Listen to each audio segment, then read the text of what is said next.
ওই আযাবটাকে, ওই শাস্তিটাকে সে হটাই দেবে। আমার ভাইরা ডান পাশে একজন দল ফেরেশতা করে বান্দাকে শাস্তি দেওয়ার জন্য। তখন একবার ফেরেশতারা আসবে, ফেরেশতারা মাস শুরু করবে, এমন করবে আপনার ডান পাশে নামাজ দাঁড়িয়ে যাবে, নামাজ পড়বে, না না না ব্যক্তিকে শাস্তি দেওয়া যাবে না, এ ব্যক্তি 5 ওয়াক্ত নামাজ আদায় করেছে, একে বড় শাস্তি দেওয়া হবে না। তখন আল্লাহ তাআলা বলবে, ও ফেরেশতা, নামাজ ঠিক করেছে, ঠিক করেছে, তুমি আমাকে শাস্তি দিতে পারবে না, তোমার ওখান থেকে সরিয়ে আসো। বান্দাকে শাস্তি দিতে পারবে না, তাহলে যদি নামাজ আমার থাকে তখন আমার নামাজ আমাকে আযাব থেকে পড়ে যাবে। আমার একটা মাস ধ্যান করলাম, বাম পাশে একটা ফেরেশতা আমাকে আযাব করলাম, মারবে, পাথর উঠেছে, এমন মুহূর্তে রোজা দাঁড়িয়ে বলবে, ও ফেরেশতা দাঁড়াও দাঁড়াও দাঁড়াও, এ ব্যক্তিকে শাস্তি দিতে পারবে না, কারণ আমি কথা বলছি, এ ব্যক্তি একটি মাস সিয়াম আদায় করেছে, সারাটি মাস সে রাখে ফেলেছে, আমি কথা বলছি, একে কোনো শাস্তি দেওয়া যাবে না, শাস্তি দেওয়া যাবে না, শাস্তি দেওয়া যাবে না। সুবহানাল্লাহ, আসতে বলে। আমার ভাইরা এরপরে সাই বাকি আছে, পায়ের দিক থেকে একবার ফেরেশতা শাস্তি দেওয়া শুরু করবে, এমন মুহূর্তে একবার ফেরেশতা বাধা দিবে, অথবা ওই কর্মীর পক্ষে ফেরেশতা বাধা দিবে, সে ব্যক্তিরাকে তারা কি করেছে, তাদের আমল কি, তাদের কাজ কি, তাদের কাজ হলো এরা সারাদিন সারা নিজের ব্যক্তিগত জীবনে কাটাই নাই, এরা সবসময় কোরআনের পক্ষে, কোরআনের জন্য, কোরআনের জন্য, আল্লাহ ইসলাম কায়েমের জন্য, আল্লাহ দ্বীন কায়েমের জন্য, কোরআনের হুকুমাত কায়েমের জন্য ইসলামের কাজে ব্যস্ত করেছে। এই ইসলামে আসলে ওই সময়কে হঠাৎ করে ফেরেশতাদেরকে যাও একে আযাব দেওয়া যাবে না, একে আযাব দেওয়া যাবে না, একে আযাব দেওয়া যাবে না। তাহলে ইসলামের কর্মীদের দাম আছে না? আমার ভাইরা, এই কোরআনের হুকুমাত, ইসলামী হুকুমাত, আল্লাহ দ্বীন জমিনে প্রতিষ্ঠিত হোক, এটার জন্য আল্লাহ তাআলা যুগে যুগে নবী পাঠিয়েছেন। প্রত্যেকটা নবীর কাজ ছিল আল্লাহ জমিনে আল্লাহ দ্বীন কায়েম করা।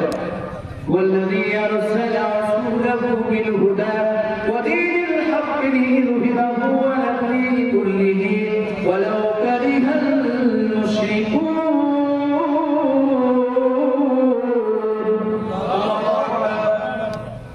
আল্লাহ তাআলা বলেছেন, দুনিয়াতে যত প্রমাণ আছে, যত মত আছে, সমস্ত মতবাদকে, সকল আইনকে উদ্ধার করে দিয়ে, মিশাইল দিয়ে, রিবাইল দিয়ে আমি আল্লাহ তাআলা দ্বীনকে প্রতিষ্ঠিত করা, আর এই প্রতিষ্ঠিত করার জন্য যারা শ্রম দেবে, যারা কাটবে, যারা প্রতিষ্ঠা করবে, তাদের জন্য বাধা দেবে, সেটা হলো কুফর, মুশরিকের দল।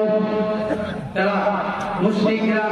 এখন আমি চিন্তা করি, আমি একটু খেয়াল করি, আমি যদি ইসলামী দলের কর্মীরা হয়ে যদি ইসলামী দলকে বাধা দিয়ে দিতে যাই, তাহলে আমার নাম মুমিন থাকবে না, আমার নাম মুশরিক হয়ে যাবে।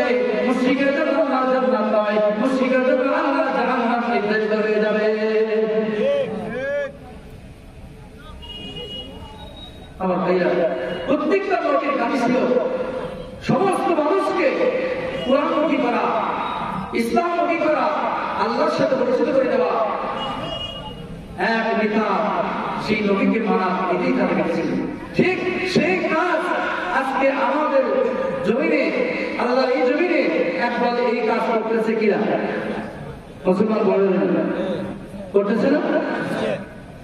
তাহলে এই দলটাকে অনেকে ভালো মনে করে, আবার কি খারাপও মনে করে। আমার বুঝে আসে না, একজন মুসলমানের মাথায় টুপি, মাথায় মুখে সত্য দাড়ি, গায়ে সত্য জুব্বা, এবার সত্য নামাজ পড়ে একজন আলেমে দ্বীনকে সে মিথ্যা পোষণ করে, বিভিন্ন কথায় গালি দেয়। এ কেমন মুসলমান আমার তো বুঝে আসে না। এ কোরআনের ভাষায়, হাদিসের ভাষায় এ একদম একটা টাটকা মুনাফিক। দেখি টাটকা মুনাফিক, কারণ এগুলো গিরগিটির মতো গিরগিটি কি ছিলেন? গিরগিটি হলো রূপ ধারণ করে, এসে রূপ ধারণ করে, রূপ ধারণ করে আবার কোরআন সাহেবে কোরআন ওয়ালাদেরকে কোরআনের ওলামায়ে দ্বীনকে ওলামায়ে হযরতকে তারা দোষারোপ করে। এই দোষারোপটা আসলে তাকে করছেন না, করছেন নবীকে, নবীকে করছেন না, করছেন আল্লাহকে, আল্লাহকে দোষারোপ করে, নবীকে দোষারোপ করে আপনি জান্নাত পাবেন, এটা কখনো হইতে পারে না। আমার ভাইরা খেয়াল করেন, তাহলে আল্লাহ নবী এই দিনটাকে উদ্দেশ্যে যখন মারওয়ায় উঠে বলতেছিল লা ইলাহা ইল্লাল্লাহ তুফলিহুন, কুরাইশের কিছু লোক প্রকাশিত মুহাম্মদ কি বলে ডাকতেছে, সবাই চলে গেল, আবু লাহাব চলে গেছে, আবু লাহাব সহ নিয়ে বলতেছে মুহাম্মদ তুমি কি বলো? বলতেছে চাচা আমি তো কিছু বলি না, শুধু বলতেছি লা ইলাহা ইল্লাল্লাহ, এই কথাটা বলেন। হ্যাঁ আল্লাহ, আল্লাহ ছাড়া কেউ নাই, এই কথা যদি বলতে পারেন তাহলে আপনি কামিয়াব হয়ে যাবেন, আপনি কামিয়াব হয়ে যাবেন, আপনি কামিয়াব হয়ে যাবেন। আবু লাহাব কি জবাব করেছিল? আবু লাহাব বলেছিল তাবাল্লাক হাদা মা'ানা, হে মুহাম্মদ তুই ধ্বংস হয়ে যা, ধ্বংস হয়ে যা, ধ্বংস হয়ে যা। এজন্য আল্লাহ তাআলা নবীকে গালি দেওয়ার কারণে, নবীকে শব্দ করার কারণে আল্লাহ তাআলা আবু লাহাবকে চিরতরে ধ্বংস করে দিয়েছে।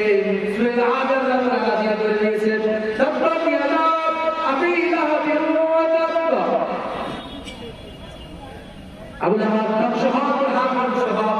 এই হামলার উদ্দেশ্য হলো মুফাসসিরিন কেরামের কাছে শুধু আবু লাহাবের হাত নয়, আবু লাহাবের হাত নয়, কিয়ামত পর্যন্ত যত মানুষ, যত কাফের বেঈমানেরা মুশরিকরা এগুলি খ্রিস্টানরা কাট্টা মুনাফিকরা যে বাজারাই কি করবে, এই কোরআনের কথা দিবে, ইসলামিক কর্মীদের বাধা দিবে, তাদের জন্য আমি আল্লাহ ঘোষণা দিয়ে দিলাম তাদের হাত ধ্বংস হয়ে যাবে।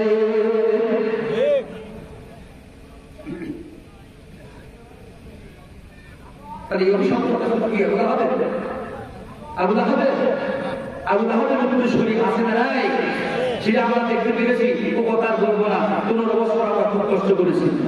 তবে হ্যাঁ আমাদের উচিত কি সামনে যাতে কোন